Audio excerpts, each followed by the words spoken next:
Hello guys, good morning. मैं हूं सुनील। जैसा कि वीडियो के थंबनेल में आपने देखा होगा पोस्टर में कि एक हरी मिर्ची के लिए आज कोर्ट में एक केस और लगने वाला था, वो भी तलाक का।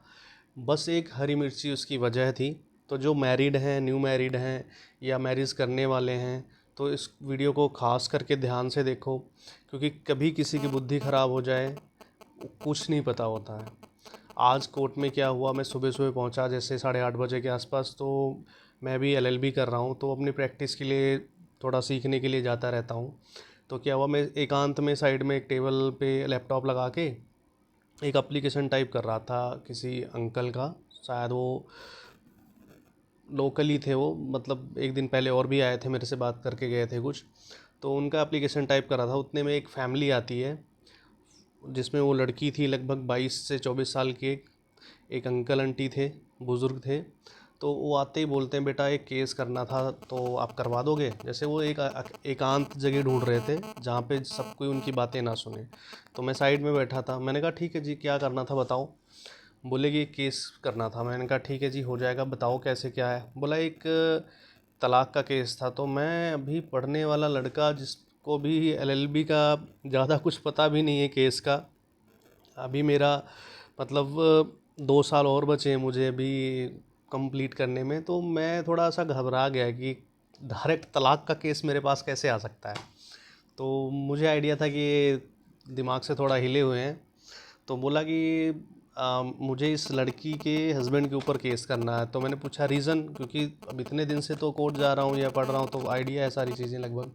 तो मैंने पूछा किस रीज़न से। तो बोला इसको मारा है। तो मैंने पूछा कैसे मारा, मतलब पहले भी मारते रहते हैं या आज ही। तो बोला कि नहीं, पहले भी धक्का वगैरह दे देते हैं ऐसे, और मारा आज भी है। तो मैं पूछा कहाँ मारा, कोई बॉडी पे निशान वगैरह है, कुछ मार्क्स वगैरह है। बोला ऐसे से आज क्या हुआ, ये खाना खा रहे थे इसके हस्बैंड और ये फ़ोन चला रही थी बाजू में बैठ के। तो उसने एक हरी मिर्ची मांगा कि एक हरी मिर्ची दे दो उठा के। तो क्या हुआ, इसने हरी मिर्ची देने से मना कर दिया। बोला आप उठा लो, मैं फ़ोन में कुछ काम कर रही हूँ। तो उसने सिर पे मारा एक ऐसे, और खुद हरी मिर्ची लेके आया और फिर इसको लड़ने लगा। मतलब काफ़ी उल्टा सीधा बोला। फिर मेरे को फ़ोन किया रोते हुए, मैं जाके इसको अपने पास लेके आई और अब आप भैया इसका छुटकारा करा दो। तो मैंने पूछा आंटी जी, आप दोनों की भी तो लड़ाई होती होगी, बुज़ुर्ग हो गए हो तब भी बहस तो हो ही जाती होगी। घर में बैठे हो, ये हाँ थोड़ा बहुत तो ऐसे धक्का मुक्की हो जाता है। तो बोलते, आंटी बोलती, आंटी नहीं अंकल बोलते थोड़ा सा, दोनों आपस में मतलब एक दूसरे का चेहरा देख के मेरे को थोड़ा सा टाइट मतलब बोल के डांट के एक तरह से, कि आपको तो पैसे मिलेंगे, आप क्यों इतना दिमाग लगा रहे हो। तो मैंने बोला आंटी जी, ये कोई आप साइकिल बेच नहीं रहे हो पुरानी कि एक एफिडेविट बनाया काम ख़त्म। ये तलाक का केस है, ये ऐसे नहीं होता कि बस आपने एप्लीकेशन दे दिया और काम ख़त्म हो गया, जज साहब आपको फैसला सुना देंगे जी अलग अलग हो जाओ। फिर मेरे को लगा कि कुछ और भी हो सकता है। तो मैंने बुलाया एक अंकल को। मैंने कहा अंकल जी आप समझा दो थोड़ा सा इनको, ऐसे ऐसे केस है। तो मैं अपना काम करने लगा। फिर वो अंकल जी से बोलती कि मेरे को ना पहले ही पता था इस लड़के को कुछ पता नहीं है, ये केस करने का इसका कुछ है नहीं इरादा, ये मतलब कोर्ट में घूमने आता है, पैसे नहीं चाहिए इसको। तो अंकल ने बोला अभी पढ़ने वाला लड़का है, इसको वैसे भी कुछ नहीं चाहिए, ये भी सीख रहा है, ये सलाह दे सकता है अभी आपको। उसने सही सलाह दे दिया। अब आपको केस लगवाना बताओ, मैं कर देता हूँ, मैं वकील हूँ। अभी ये वकालत मतलब पढ़ाई पढ़ रहा है वकालत की। तो वो बोला कि ठीक है, मेरे को ऐसे ऐसे सारा सिनेरियो बताया। फिर अंकल ने बोला कि ये तलाक है, इसमें मजाक नहीं होता है, अभी फिर से सोच लो एक बार। वो इतने कॉन्फिडेंस में थे तीनों लोग, बेटी उसके पापा जी और मम्मी उसकी, कि हाँ हाँ नहीं नहीं कोई दिक्कत नहीं है, मुझे करना है, फाइनल है। तो पूछा कि मतलब सारा सिनेरियो कि क्यों, मतलब ऐसे लड़ाई झगड़ा क्यों होता है। बोला कुछ नहीं, कभी ऐसे डंडे से नहीं मारा, किसी चीज़ से नहीं मारा, खाली से धक्का मुक्की हो जाता है। तो बुज़ुर्ग थे जो एडवोकेट साहब थे, जिनको मैं अंकल जी को बुला के लाया था, उन्होंने बोला कि आप लगभग 65-70 अराउंड हो रखे हो दोनों। मतलब अच्छे थे वो, मतलब बॉडी से भी ठीक थे, लगता नहीं था कि मतलब ये बुज़ुर्ग बहुत ज़्यादा है, मतलब एक्टिव बहुत थे वो। तो क्या हुआ, वो उन्होंने बोला आप दोनों की भी लड़ाई होती होगी। वो उनसे भी भिड़ गए, बोला आपको नॉलेज ही नहीं है, आपको वकील किसने बना दिया। मैं बोल रहा हूँ कि केस करना है आप ऐसे। तो अंकल जी ने बोला, जो जिनको मैं बुला के लाया था, उन्होंने बोला कि आप अपनी बेटी का घर ख़राब कर रहे हो और आप कुछ नहीं कर रहे हो। तलाक का केस ऐसे नहीं होता है, एक छोटी मोटी धक्का मुक्की हल्का फुल्का घर में कलेश सब जगह होता है। अगर दहेज मांगता है वो, या नौकरी करने के लिए कुछ धक्का मारता है, या कुछ कमा के लाओ बाहर जाके, या कोई करेक्टर पे कुछ उंगली उठाता है, तो आप केस कर सकते हो। बाकी ऐसे थोड़ी बस वो थोड़ा सा धक्का मारा आप केस कर दोगे।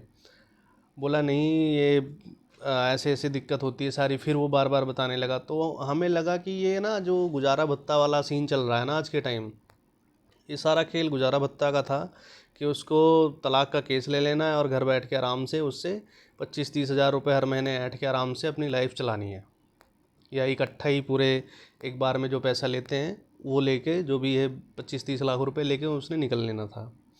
तो बाद में हमने पूछा कि आपको इसमें से कुछ गुजारा भत्ता नहीं मिलेगा अगर आप खुद केस लगा रहे हो ना, और कोई दहेज का भी केस नहीं है, मार पिटाई का कुछ ऐसा बड़ा केस नहीं है, और कोई मतलब अलग कोई पर्सनल हरासमेंट का कोई केस नहीं है, तो आपको कोई गुजारा भत्ता नहीं मिलेगा। जब ये वर्डिंग गलती से मैंने बोल दिया तो वो मतलब मेरा मतलब ध्यान से मेरा चेहरा देख रहे हैं ऊपर से नीचे तक, और फिर वो थोड़ा पीछे हुए। फिर बोलते कि नहीं नहीं वो तो कोर्ट में हम खुद देख लेंगे, हम खुद कोर्ट में ले लेंगे। मैंने कहा जज साहब बैठे होते हैं वहाँ पे, वो भी देखते हैं, वो हमसे ज़्यादा चालाक होते हैं, हमसे ज़्यादा माइंडेड होते हैं, हमसे ज़्यादा पढ़े लिखे हैं, वो उनका बहुत ज़्यादा एक्सपीरियंस होता है, वो हर पहलू को ध्यान से देखते हैं। ऐसे नहीं कि वहाँ जाके बैठ गए बस उनका नाम ही खाली कहने को पोस्ट जज साहब है। वो सच में बहुत दूर तक समझते हैं, बहुत दूर तक सोचते हैं। आप जो सोच रहे हो यहाँ पे ना कि बस खाली गुजारा भत्ता लोगे या केस करा दोगे, जेल करा दोगे, ऐसा कुछ नहीं होगा, आपको प्रूफ करना पड़ेगा सारा कुछ। तो उन्होंने बोला कि भैया आप 10 मिनट रुको। 2-3 लोग और आ गए, इकट्ठा हो गए। 10 मिनट बोल के वो पीछे गए, चाय लिया, पिया, अंकल ने बीड़ी पिया। उसके बाद मैंने जब तक टाइप करके प्रिंट निकाला तब तक वो वहाँ से गायब हो गए। फिर मैं उनको खुद ढूंढ रहा था कोर्ट में 2-4 जगह कि कहाँ है वो। मतलब मैं भी यही चाहता हूँ, एक कोई वकील होगा, मैं तो अभी पढ़ रहा हूँ, जो अच्छा वकील है, कोई भी अच्छा वकील कोई वैसे बुरा नहीं होता है, बट कोई भी वकील है वो पैसे के लिए किसी का तलाक नहीं कराना चाहता है, पैसे के लिए बुरा केस, किसी का गलत केस नहीं लड़ना चाहता है। वो हमेशा वकील यही समझाता है जी आप खुद सलटा लो, घर का कलेश है। क्योंकि आपने हस्बैंड को अपने एक नोटिस भेज दिया, तलाक तुरंत नहीं हो जाता जी, भेजा नोटिस ख़त्म, तलाक तुरंत। एक नोटिस भेजोगे, जैसे एक अच्छे इंसान को नोटिस भेज दोगे, उसकी पर्सनल लाइफ को डिस्टर्ब कर दोगे, तो वो तुरंत परेशान हो जाएगा। तलाक नहीं भी लेना उसने तो भी वो सोच लेगा नहीं अब इसने नोटिस भेजा है कोर्ट से, अब ठीक है ले लो तलाक। तो क्या है ना, लाइफ ख़राब हो जाती है। ऐसे जल्दबाजी में डिसीजन लेना बहुत ख़राब है। कोर्ट में कभी जाके 2 घंटे बैठो जहाँ पे केस चल रहे हैं, आपको खुद पता चल जाएगा कि हो क्या रहा है दुनिया में। ऐसे ऐसे केस आते हैं कि आपने कभी सोचा नहीं होगा। मैं 35 साल का होने वाला हूँ लगभग। अब मैंने कभी ये नहीं सोचा होगा कि एक हरी मिर्ची तलाक का केस बना सकती है। मतलब एक हरी मिर्ची के लिए कोई सोच सकता है कि मैं अपने हस्बैंड से तलाक ले लूँगी। शादी करना जितना आसान है, 5-10 मिनट में शादी हो जाती है, उतना ही मुश्किल तलाक होता है। ये माइंड में रखना चाहिए लोगों को कि शादी करना बहुत आसान है, तलाक लेना बहुत मुश्किल है। तो ये पूरा सिनेरियो यही था। वो मेंटली डिस्टर्ब नहीं थे, मुझे पता है। बस वो था उनकी बुद्धि ख़राब थी, सोच थोड़ी सी छोटी थी उनकी, और उनको लगता था कानून मजाक है, या लालच में थे, मुझे नहीं पता। बट आज का सिनेरियो ये था कोर्ट का। मैं सच में बहुत परेशान था इस चीज़ को लेके कि ऐसे कैसे आ गए। बट चलो ये वीडियो आप लोगों तक पहुंचानी थी, जो मैरिड हैं, न्यू मैरिड हैं, या मैरिज करने वाले हैं। तो कृपया रिक्वेस्ट है, अपने रिलेशन को ऐसे हवा में मत उड़ाओ। आलू प्याज नींबू मिर्ची के लिए कलेश मत करो, कोर्ट मत जाओ ऐसे। वकील साहब हैं वहाँ पे, बट आपके पैसों के इतने भूखे नहीं होते वो कि आप छोटे छोटे कलेश को लेके जाके और उनसे हाथ पांव जोड़ो कि ऐसे केस कर दो। वो हेल्प करते हैं, हर चीज़ करते हैं, बट वो भी नहीं चाहते कि आपके फर्जी लाइफ ख़राब करके आपके आपके जेब से पैसे निकलवाएं। कोई भी वकील ये नहीं चाहता है। तो ये आप लोगों तक मैसेज था। ये मेरा फर्स्ट ब्लॉग है, तो ये फर्स्ट ब्लॉग में ही इतना बड़ा कलेश मैंने आपको बता दिया है। तो बने रहो वीडियो में, चैनल को सब्सक्राइब कर लो। कोर्ट में क्या होता है, लाइफ में क्या होता है, ये सारी चीज़ें आपको बताते रहेंगे। रिक्वेस्ट है वीडियो को पूरा देखो और सब्सक्राइब कर लो चैनल को। Thank you.